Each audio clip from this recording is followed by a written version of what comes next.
मित्रांनो, हा वाला स्नॅक्स जेव्हा तुम्ही खाल, तेव्हा तुम्हाला फक्त माझी आठवण येईल. कारण का मला माहिती नाही याच्यावरती कोणी केलंय का? केलं असेल असं काय, म्हणजे मी एवढा शहाणा नाही आहे. पण ठीक आहे. मित्रांनो, आता मी काय केलंय, ब्रेडनं सोक करून घेतो आणि त्याच्यातून पाणी वगैरे काढून त्यांना असं बारीक-बारीक चॉप करून घेणार आहे. आपल्याला या ब्रेडचा वापर करायचा बाइंडिंगसाठी, ठीक आहे. तर मी चॉप करून घेतोय. मस्त जस्ट भिजवून लगेच त्यांना पाणी काढून चॉप करून घेतलंय. बाउलमध्ये टाकतोय.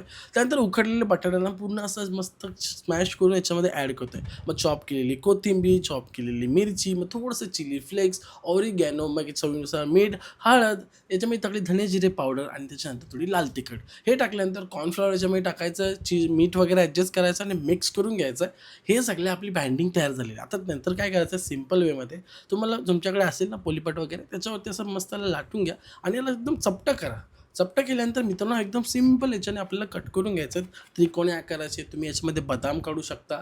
तुम्हाला जे काही जमेल ते तुम्ही तुमच्या आकाराने काढू शकता. मी त्रिकोणी आकाराचे सहज कट करून घेतलेत आणि हे कट केलेली गोष्ट आहे ना, आपल्याला डायरेक्ट डीप फ्राय करायची आहे. डीप फ्राय नाही, सॉरी, तवा फ्राय करायची आहे. आता माझा आवाज थोडा चेंज झाला आहे, कारण याचंच कारण का रोज काही ना काही खातो तळलेलं आणि मग त्रास होतो. मग आता पावसात भिजतोय, लफडा आहे. अरे मित्रांनो, रेसिपी निघून चालली आहे. आपल्याला तेलावरती याला फ्राय करायचं. तेलावरती मस्तपैकी फ्राय करत इकडून-तिकडून करायचं. मस्त क्रिस्पी होऊन द्यायच्यात.